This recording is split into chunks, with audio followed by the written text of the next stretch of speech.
He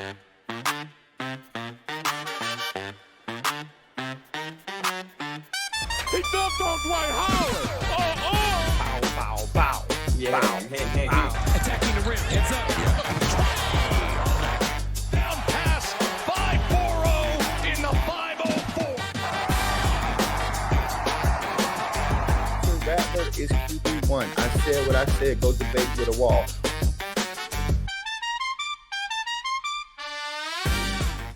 What's the word? What's the word? What's the word, good people? Welcome back to The Assist, and I am your host, Dylan. Your New Orleans Pelicans are stepping into the 2025 season with more questions than answers, but I will also tell you, we're stepping in with more hope than we've ever had before. We've got new faces, returning stars, and a roster that may just surprise the entire Western Conference. Today, we're going to break down what this season could mean for New Orleans basketball in totality. We're going to talk about the rooks. We're going to talk about the redemption story of Zion. And we're going to talk about the roadmap to relevance for the New Orleans Pelicans. It's going to be a great episode. So without further ado, let's get right to it by talking about the new faces in the place. And the most probably famous new face in the place right now, outside of Jeremiah Fears, would be none other than NBA champion Jordan Poole, who comes to the New Orleans Pelicans after averaging 20.5 points, 3 rebounds, 4.5 assists last year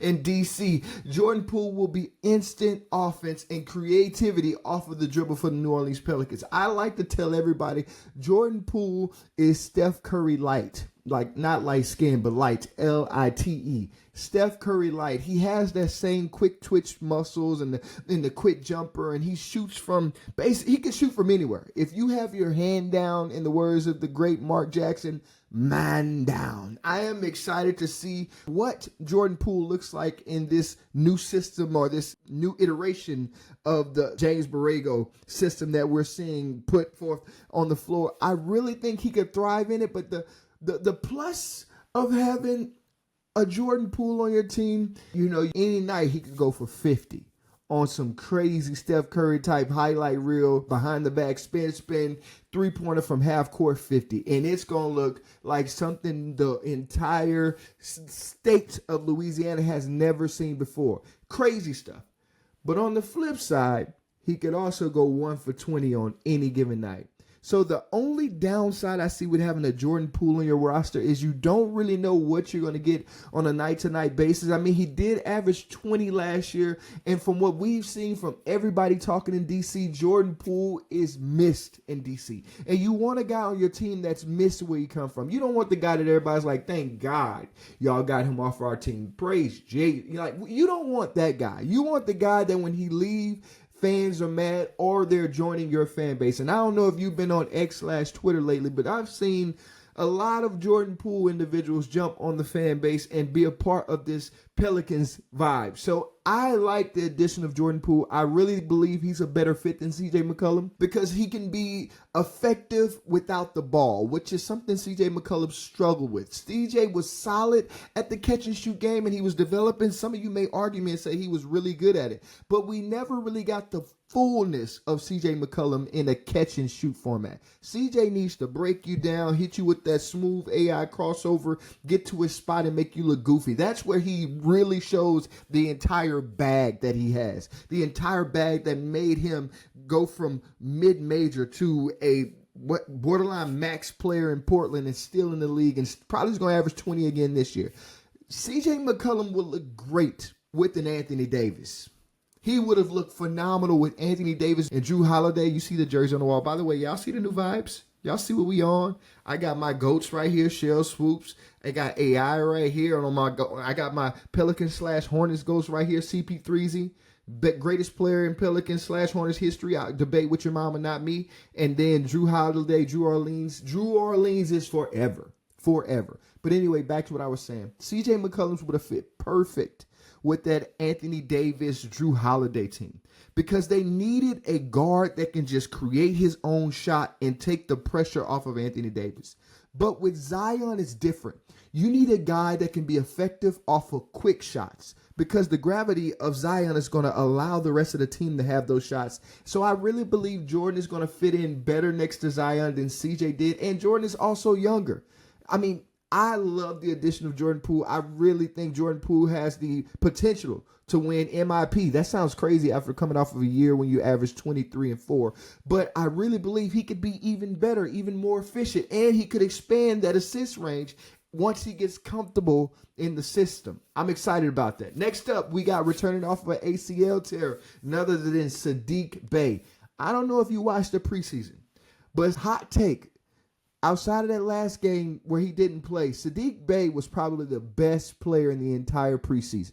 Best player. That game in Australia, the second preseason game we had in Australia, dude went nuclear from three-point range. He may have missed one shot. He comes to the Pelicans after averaging 13.7 points, 6.5 rebounds per game at his previous stop. Now, what Saddiq Bey brings to the team is he's built like a tank.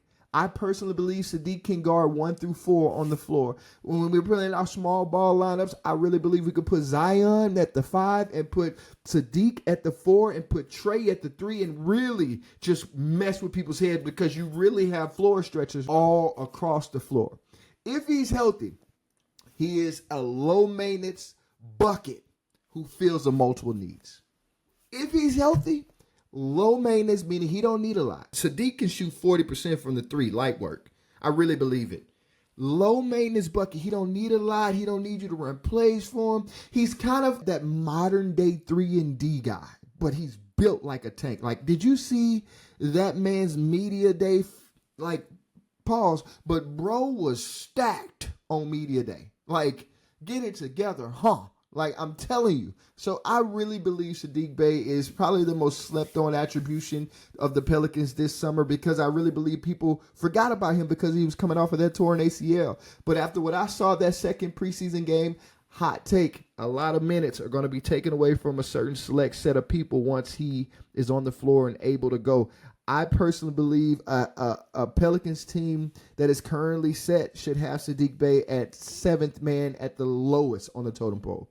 7th man, because he can play multiple positions and he can stretch the floor, and if he's a defensive savant, meaning you can put him on your second best player, probably not the best until he gets fully acclimated from the ACL, but you could put him on your second best player and live with the results. I really believe that. I love the idea of having Saddiq Bey. And the last of the veteran newcomers, we've got Mr. Iron Man himself. Well, he was Mr. Iron Man until he touched the Pelicans facilities, and now all of a sudden he's out, I think, 2 to 4 weeks.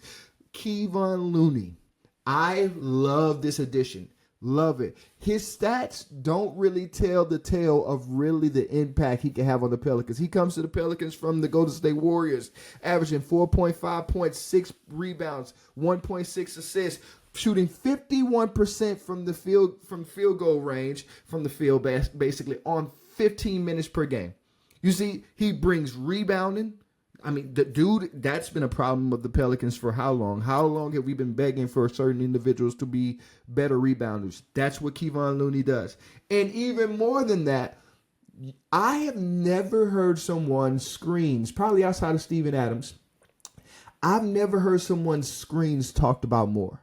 And that's something you really need for a Trey Murphy or a Jordan Poole or even a Zion to a lesser extent, because they're probably going to play drop coverage on that PNR. But even still, you need a guy who's going to set bone-crushing screens that you're going to feel tomorrow. And we've seen everyone talk. Jordan Poole actually came out and said, what I miss most is his screens. That sounded crazy to me a little bit, but I dig it. I love strong screen setters in this iteration of the Pelicans because you need guys who are going to alleviate pressure from your bucket getters, your Trey Murphys, your Jordan Poole. I keep bringing up Jordan Poole, your Jordan Hawkins. You need people who can set screens to free your bucket getters up to make those open shots. And the thing that I think will be most slept on about the Kevon Looney addition is his silent leadership. In order to know where you want to go, you have to have people who've been there before with you.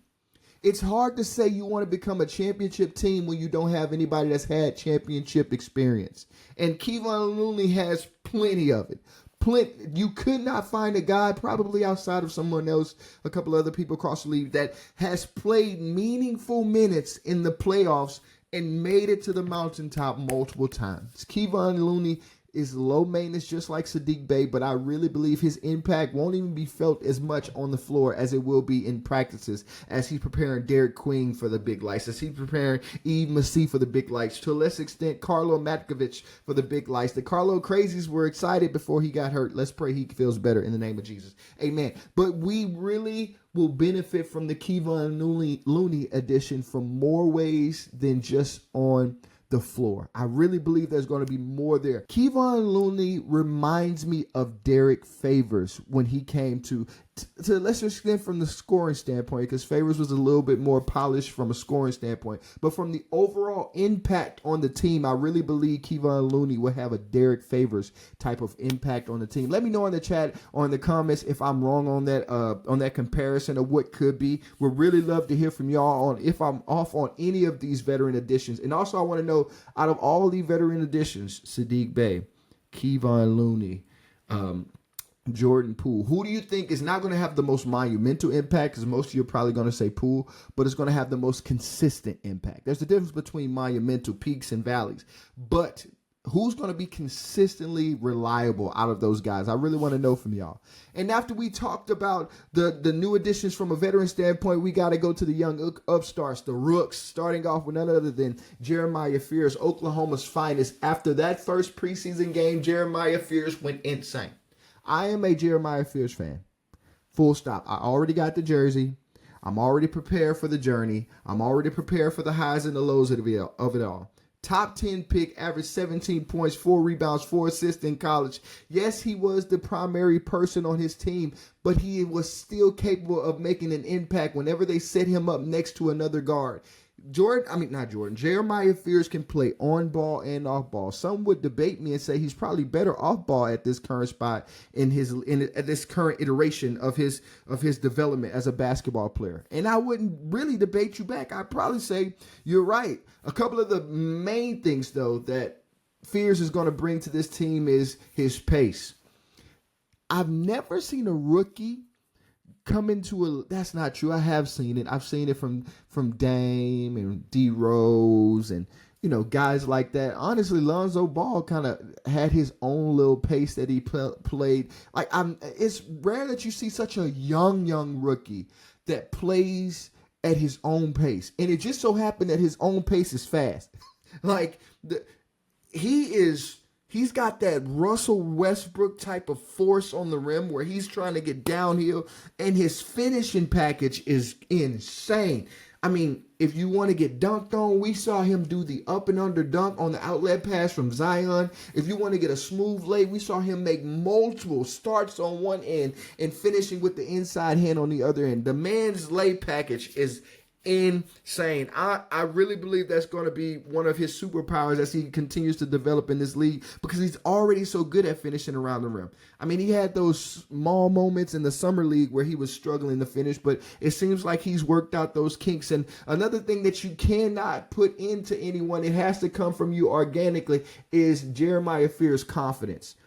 I really believe in my heart that no matter who Jeremiah Fears steps on the floor with, he thinks he's the best player on the floor. I really believe that. I really believe that you could put prime LeBron on the floor across from Jeremiah Fears, and he's going to be like, say less, you're getting punched on. I think that will be what sets him apart. We saw this man basically spearheading fistfights in the summer league. Most of y'all were on Twitter saying we shouldn't have a point guard that's a rookie fighting every game. I liked it.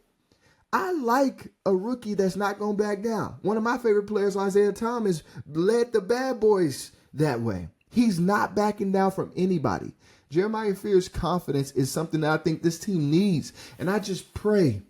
I pray that Willie, I don't think Officer Joe is going to let him do it, because I think Officer Joe has really got a little rein on Willie Green's mentality towards these rookies. I've already seen it, because even in the preseason, I've seen these rookies have more leeway than I've ever seen any rookies have in the past. I do not think Jeremiah Fears or Derek Queen will spend a second in the G League. Maybe Micah Peevey, but I would be shocked if we see Fears or Queen in the G League. Only way I see Queen go to the G League is if in this moment while Carlo is out and while Kevon is out, if he starts to struggle, and then when they come back, they just take over and they just put him in the G League to develop more. That's the only way. But I don't see it happening willingly where they have a plan saying, hey, you're going to go to the G League. I think Joe is going to give them every opportunity to succeed until they can't succeed anymore. But anyway, as I was saying before, I really believe that Jeremiah Fears is probably going to be six man. I mean, they've already kind of subbed him in that pattern of being a six man guy. He is a scorer first guard. That's what he's going to be. I mean, I don't really see that assist number jumping up from what we've seen for him in college. I still believe he's going to be in that 4 to 5 range assists. But a hot take, I think he's going to average more rebounds than assists. He seems like somebody that always finds themselves around the ball whenever it's go time. And he's athletic enough to get rebounds over anyone, and he's strong enough to take away rebounds. I think that's one of the slept-on features of Jeremiah Fears. Is he's not like a normal young rookie. He's not like one of those young rookies that just struggles with the aggression of a grueling season. He's not going to be one of those guys that gets pushed around. He's built solid. There were moments in games where I would see Jordan Poole get switched off. Jordan Poole is a veteran, been in this league a long time. I would see him get switched off on somebody because of a guard-to-guard screen, and Fears would actually defend the guy harder than Poole was defending him. That's something that you do not usually expect from a smaller guard in stature. It goes back to that confidence and that heart. I really believe Jeremiah Fears by the end of this season, barring injury or barring Officer Joe letting up on Willie and letting him kind of steer the ship more, I really believe that Jeremiah Fears will go into next season as a fan favorite. I got all first team rookie already on his name, and I wouldn't be shocked if he's top 3 rookie of the year voting because he's going to get the opportunity. I think Jose...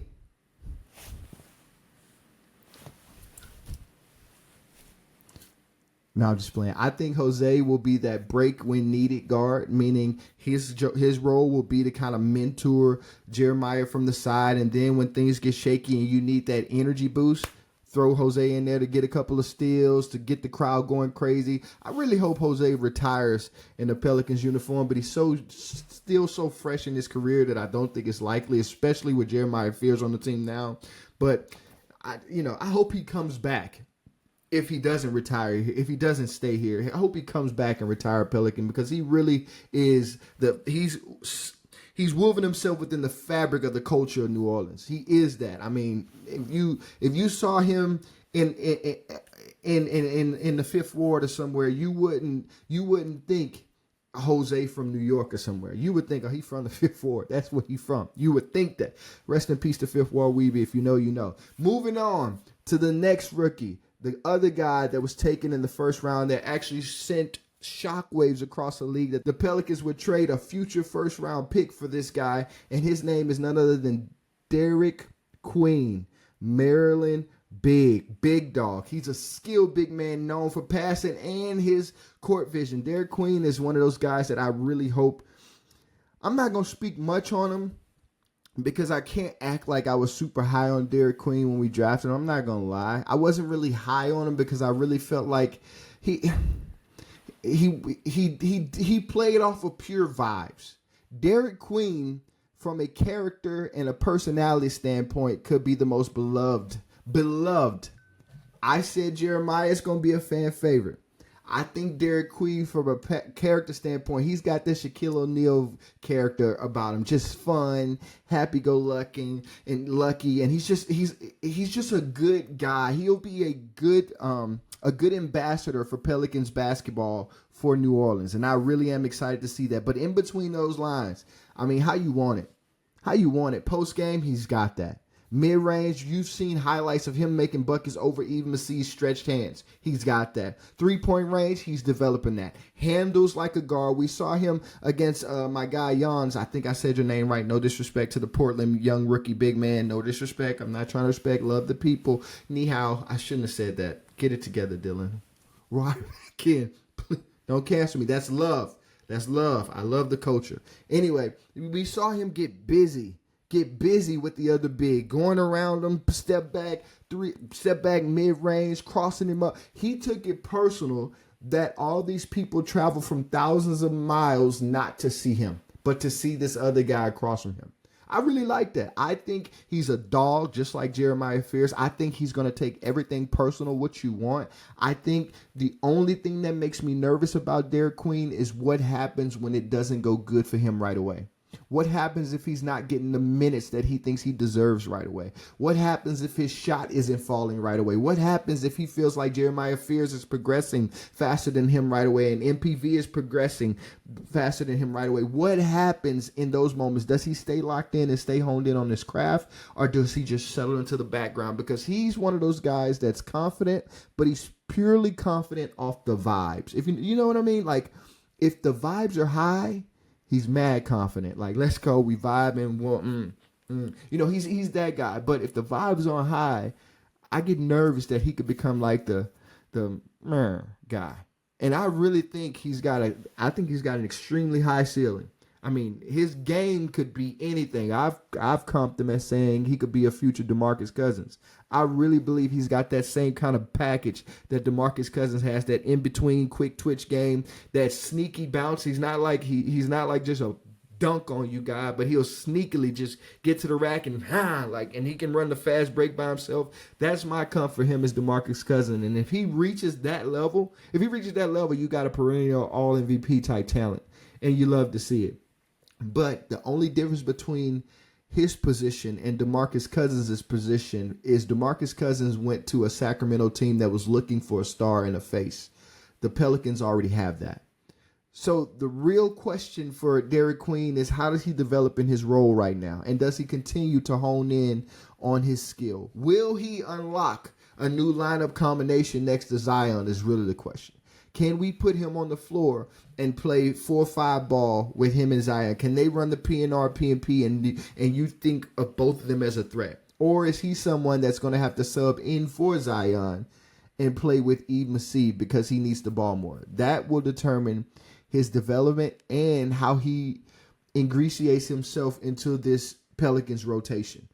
I think highly of him, but like I said before, I wasn't as high on him when we drafted him. I feel like I'm kind of contradicting myself, because on one point I said I'm not that high on, then the next point I said my comp for him is at the peak DeMarcus Cousins. Like, some people say Zach Randolph. I don't really see the Zach Randolph. That's what I'm saying. It's like, he's really one of those guys that at his peak you could be like, oh my goodness, we got one of them ones. But then he could be another Jackson Hayes type that you like, man, you got all the natural skills in the world. You can do things that minimal other human beings on earth could do, but you never really develop into it because you never matured enough to reach that potential. That's really my fear with him. I'm interested to see what he becomes. And last but not least, we got Georgetown's finest rookie guard forward, Micah Peevey. I love Micah Peevey. Averaged 17.6 rebounds and 4 assists in college. He was a steal in the second round. I really believe when I look at Micah Peevey, y'all gonna think I'm crazy. When I look at Micah Peevey, I see Josh Hart. I don't know why. I may be off because I don't remember Josh Hart shooting 40% in college. I don't remember that. But I'm not sure Micah Peevey will shoot 40% in the NBA from what these current results show us. But I really believe Micah Peevey is going to maximize doing the small things well because he's a mature rookie. He's not a normal rookie. He spent a lot of time in college developing his game and honing in on his craft, and he's played in multiple different schemes and multiple different styles. And I really believe that Micah Peevey is going to be the guy that is the most consistent of the three rookies, because you know what you're going to get from him on a night in and night out basis. His game won't be predicated on if he scored 20 or 10. His game will be on his capability of affecting the game, even if he had 2 points. I'm excited about MPV. I really believe he is a steal. I really believe that Joe is pulling the David Griffin right here and winning in the second, because this guy, in my opinion, he should not have sunk into the second round. He's got everything you want from a vet guy. And I really believe he's going to be able to play in multiple different lineups. You could put him out there, him and Herb on the wings, clamp city. Or you could take Herb out and let him be in that rotation where Herb takes a break and he jumps in. I really believe he can give you to a lesser extent on the defensive end what Herb can give you, but he still is a valuable asset. I do not believe he will be stuck on the bench long, because the moment he's one of those guys that will optimize his opportunity. All he needs is one opportunity. And if you give him that one opportunity, somebody coming off the minutes. It ain't my fault. I'm just telling you. I'm just saying what my eyes are seeing. If he gets the minutes, if Jordan Hawkins messes up, the minutes gone. And he ain't giving them back at all. If anybody, listen, there is not really anyone in the Pels rotation right now outside of maybe Zion, TM3, and Herb to a lesser extent that I can pull to, that I could say minutes are valid when MPV cracks the lineup, because he's a Willie Green type of guy, man. Just does all the small things well, and he just shows up every single night, and he doesn't need the ball to be effective. He can affect the game in multiple ways. I think, didn't one game he have like 7 steals in college? The frick? What is this? Insane. But that's all the newcomers. Let me know what you think about the newcomers. Let me know, out of all the newcomers, Jordan Poole, Kevon Looney, Saddiq Bey, MPV, Jeremiah. Goodness gracious, we basically brought in half a team. Derek Queen. Let me know who your favorite is out of those guys, and who you think that's going to be a fan favorite when it's all said and done, and who do you think is going to have the greatest impact on the Pelicans making a deep run on the playoffs this year. Now that we've talked about the new guys, let's talk about the major returners. First of all, we know Zion Williamson.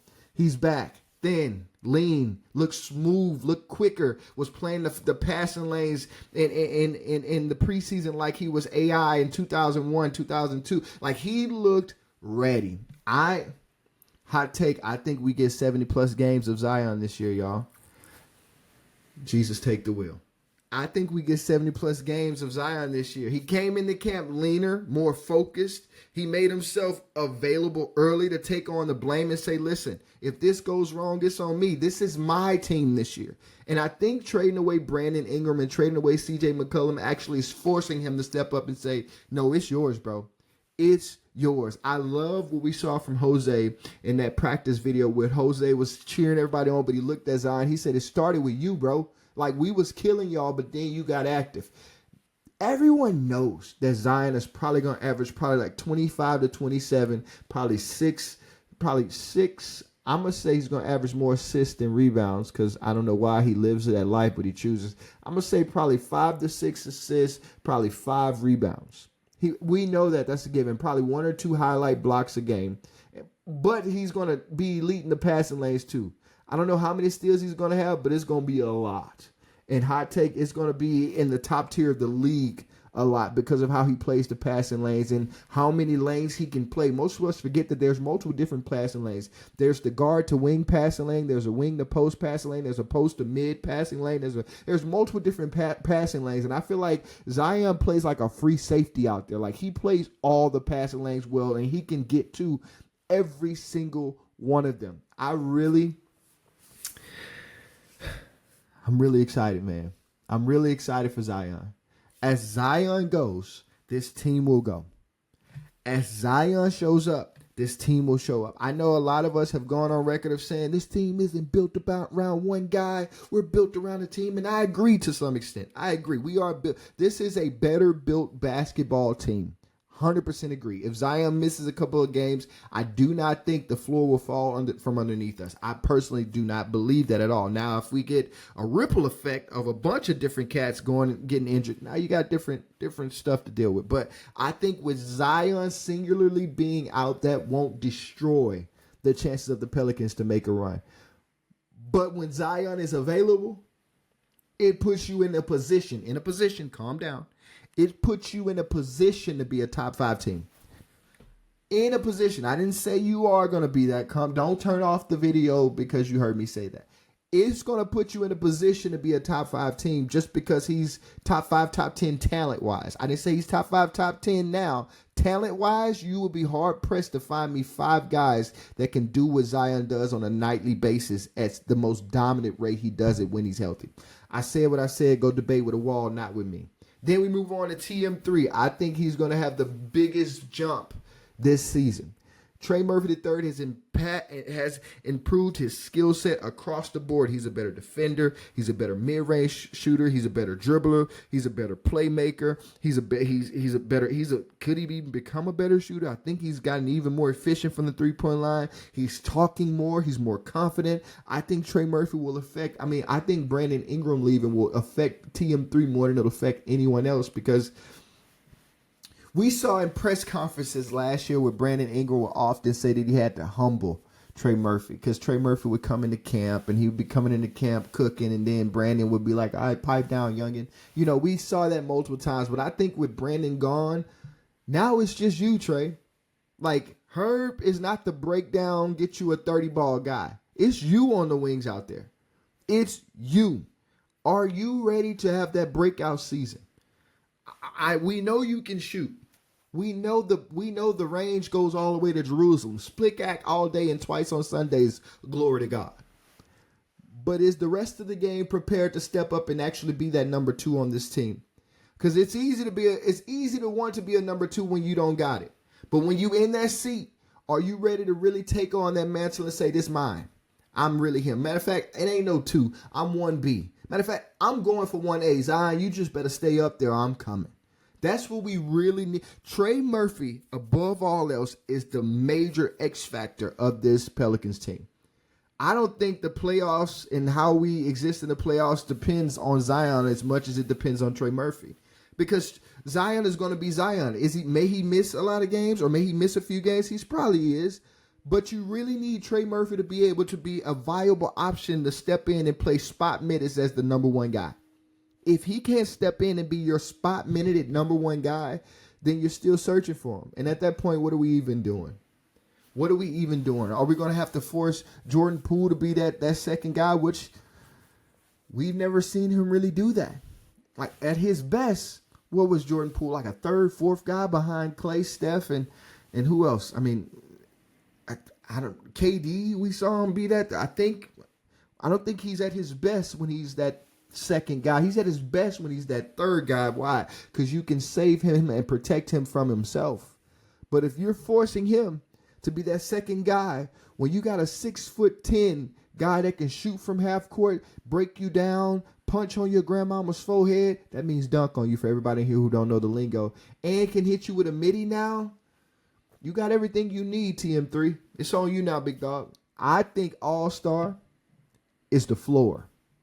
I think you need to be shooting higher. I don't know. Trey Murphy probably ain't going to watch this, but if you do, bro, you need to be shooting higher than all-star, because you have talent to be up there with everybody. I don't see a separation between you and whoever they're going to pick for an all-NBA team, because you have the skill set, if not more. It's just all about putting it together and having it together on an every single night basis. And last but not least, Mr. Pelicans, as I call him. Who? Herb Jones, returning from an injury. I'm interested to see who Herb Jones is in this new iteration of the Pelicans, because he's going to be looked at from what we're seeing already in the preseason. He is going to be the point guard or the play initiator. And we saw him play a lot of that at Alabama. I don't think a lot of people remember that, but he was that play initiator at Alabama. So this isn't going to be like a foreign concept for him. I think he'll be more at home than most of us expect. And I also think once he gets comfortable back in that role, he'll thrive in it. I really believe that he is the perfect guy to facilitate, play make, and be that corner three-point guy. Because you can't help off of him once he's initiated the offense. Because if you help off of him, he's made a living off of the corner split acts. And also, he's a stout defender. So if he's guarding your other teams, well, he probably won't. He'll probably always guard the best player. But in any world where they put him on the floor with a bunch of other defenders and he's guarding the other team's best guard or point guard or whatever, that's hard to go against on a night-to-night basis. I love the idea of Herb being back and playing that initiator role. Now, the one thing I'm worried about with Herb is how long does it take for him to fully acclimate himself back to the game? You know, he looked a little rusty in the preseason. He didn't really look fully like himself. And I'm just interested in knowing how long does it take for him to fully, catch the rhythm like he had before. Basketball is a very, very rhythmic sport. It's not just about just going out there and making something shake, because a lot of guys ain't got that make something shake type game. A lot of them got to catch fire and get active. A lot of guys got to, be in their bags to do that. And I really believe Herb ain't really a bad guy, because even if he's like not doing anything on offense, defensively, he's going to be who he is. First team all defense, perennial all defensive player of the year. I really believe that. So he's going to affect the game regardless of how it goes. But you just hope that he brings some offensive firepower to that starting lineup as well. And he's not some guy that they just leave and forget that he's out there. And that'll, again, I said it like 10 times. It'll come from his ability to cut. You'll be hard pressed to find 5 better cutters off the ball than Herb. He's oftentimes moving when Zion is at the top of the key, breaking down the defense, and Zion drops those drop passes, and he's often doing those. So you'll see him score a lot on that, and also on those corner threes. If he could just do those 2 things well on the offensive end, I think we'll be fine with that starting 5. And I like our chances. And I really believe that there is an opportunity for Herb Jones to really elevate himself in this role and become, dare I say it, an even more developed Herb Jones. I mean, I don't know what that means for the team, but it sounds like it means success for me. So now that we know the rooks, the newcomers, we know the primary pieces, I'm not going to talk so much about your Jordan Hawkinsons and Hawkins. I don't know who Hawkinsons is. Hawkins and Jose's and things of that nature, because it's still fluid with those guys. We know that they picked up his option. That was just reported. I love to see it. I mean, I think Hawkins had a phenomenal final preseason game. Y'all know I love Jordan Hawkins. But depending on how this season starts, it might not hurt for him to get some fresh air, right? Like, I think Jordan Hawkins has the talent to be whatever he wants to be, truthfully. I mean, how you want it. Mid-range, three-point line, dunk on you. I'm going to talk crazy to your best player because I don't really care. It's tough for me with Hawk, man, because I love Hawk. Y'all know that. I literally got a Jordan Hawkins signed basketball over here in my room that it stays right by my AI customized Air Force Ones, because I love Jordan Hawkins. But sometimes fresh air alleviates people. I just hope he doesn't need it. I hope he starts the year off on a hot streak from 3. I hope he carries that final preseason game that we saw. I hope he carries that to the regular season, and he really solidifies himself as a Pelican for the near future. They picked up the option for a reason. We've seen so many guys not get their options picked up and not get extensions. We saw so much of that. The restricted free agents pool for next summer is going to be crazy. And the unrestricted free agent pool might even be as crazy.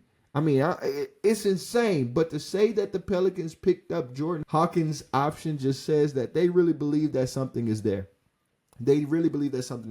Pelicans also kept Jaden Springer. He was great for Tennessee. He's kind of been a journeyman in the league, still trying to find his way. We'll see what he becomes. Most people have thought that he may be battling Jose for Jose minutes. I don't know. I really believe Jaden Springer is one of those guys that's just a hard worker that can do all the little things very well. We'll see what he becomes in time. I don't really have much expectation for him, but I do expect him to be a dog, because that seems to be all that Joe wants right now is straight dogs. But all this to be said, the truth of the matter is this: the success of the Pelicans will rely on one man, and that's Willie Green. What? That's crazy. Willie Green. How does Willie Green coach this team? Does he evolve as a coach? Does he learn how to finally blend the youth with the vets? Does he finally let the youth free? We'll see a lot in these first 10 games. We'll know a lot in these first 10 games. In the first 10 games, the Pelicans got OKC. The Pelicans got the Mavs. The Pelicans got the Spurs. The Pelicans got a hard stretch off rip.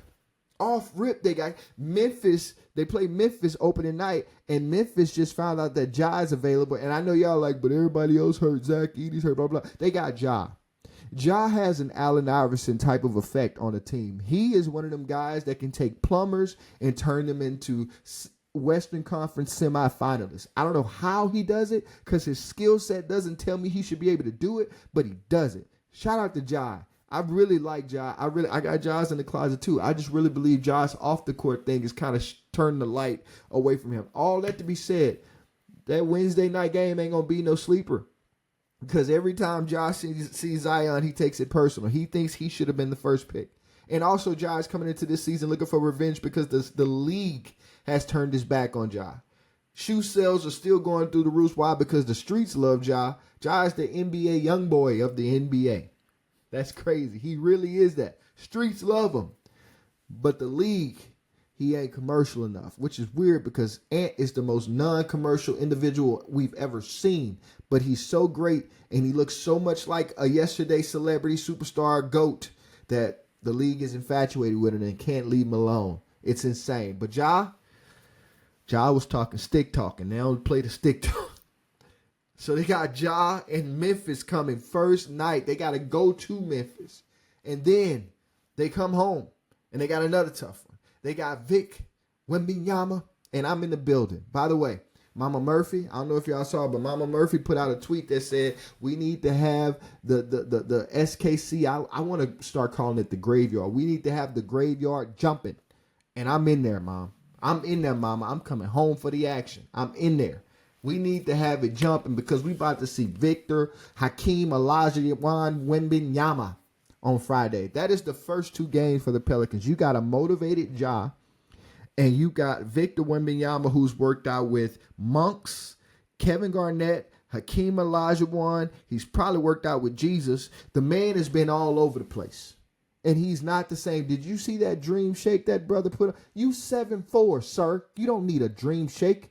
The man is dunking, not even jumping. It ain't light.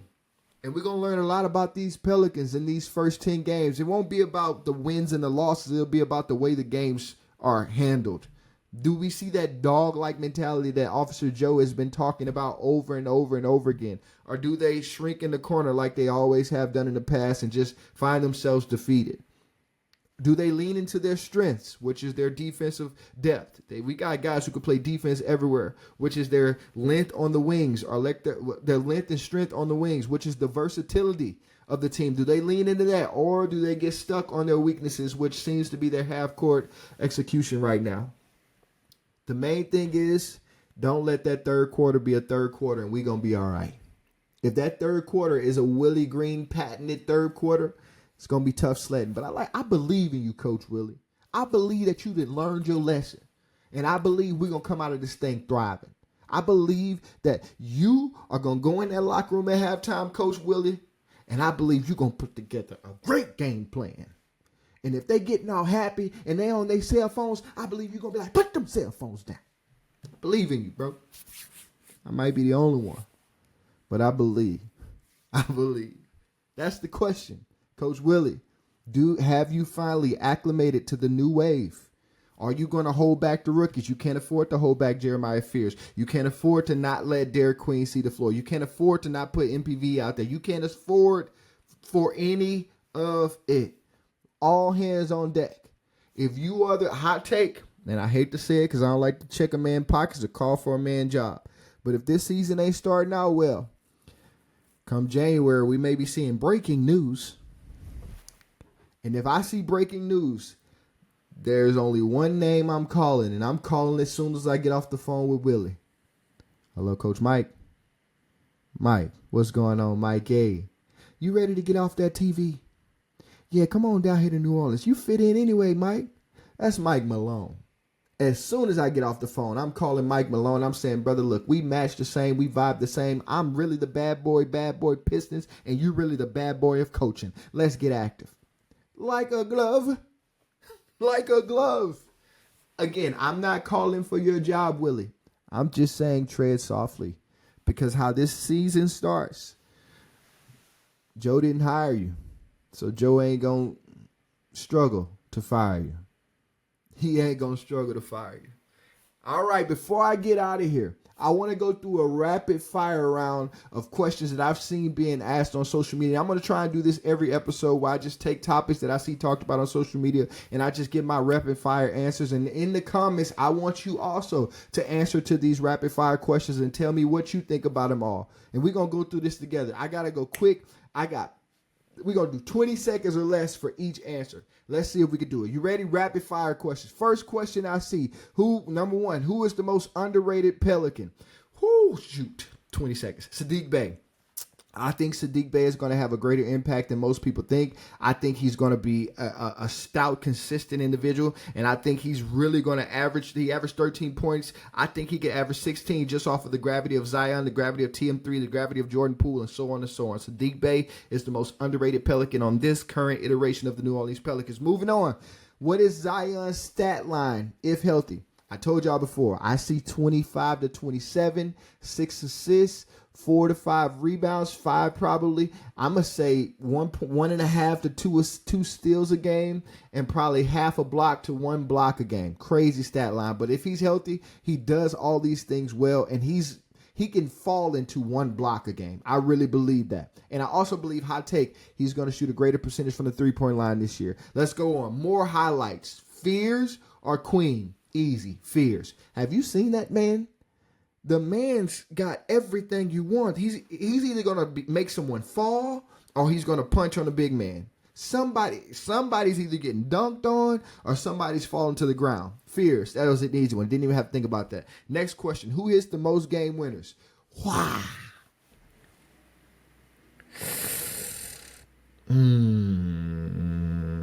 If you would have told me who's going to take the most game winners, I would have said Jordan Poole because he just built like that. I'm going to say Zion. I'm not a confident Zion, but I'm going to say Zion. I don't know for sure.